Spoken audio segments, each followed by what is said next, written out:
Well, new at 5:30, an alarming trend in injuries caused by violence in school settings. A study published in the journal Pediatrics says kids are still showing up in the ER with injuries sustained at school, some intentional, and now even self-inflicted. We're taking action for you tonight with information on the trend and what parents can do to protect their children. You'd expect a few sports-related injuries each year at school, but what may surprise you is the intentional injuries sustained by students. Jefferson High Principal Van Ayers says, "We have an altercation, it's the scratches, the bruises." The school notifies parents and the student gets immediate attention from the school nurse. If a student is unresponsive, they call 911. The principal says what is more prevalent today is bullying, and they've implemented programs to stop problems before they escalate into physical or emotional injuries. But a study published in the journal Pediatrics says despite an increased emphasis on safety, children 5 to 19 still experience a substantial number of intentional injuries while at school. Out of about 7.3 million trips to the emergency room due to injuries that occurred at school, about 10% were reported as intentional. And boys and kids 10 to 14 were identified as being at greater risk.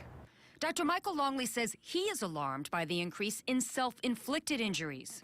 Kids who are maybe bullied either in person at school or over the internet, they're overdosing on over-the-counter or prescription medications, illicit drugs, alcohol, and some of them are taking it really to an extreme. And we see some of these kids who are either cutting or even sometimes burning themselves, such as with a cigarette. So what can parents do? You know, something goes down in the neighborhood on a Saturday or Sunday.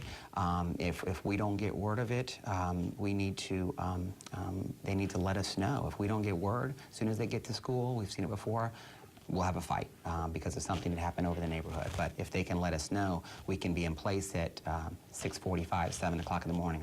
The school and the parents really need to stay open to what any signs that the kids are giving them, noticing any notes that are written, any changes in their behavior. Along with the school resource officer, Jefferson High has counselors, nurses, and other staff members who are able to respond to a report of physical or emotional injuries. For a link to the article in the journal Pediatrics, head over to my Facebook page, look for Linda Hurtado, WFTS under pages, and like the page. And after the newscast, I will post that article for you. Brendan?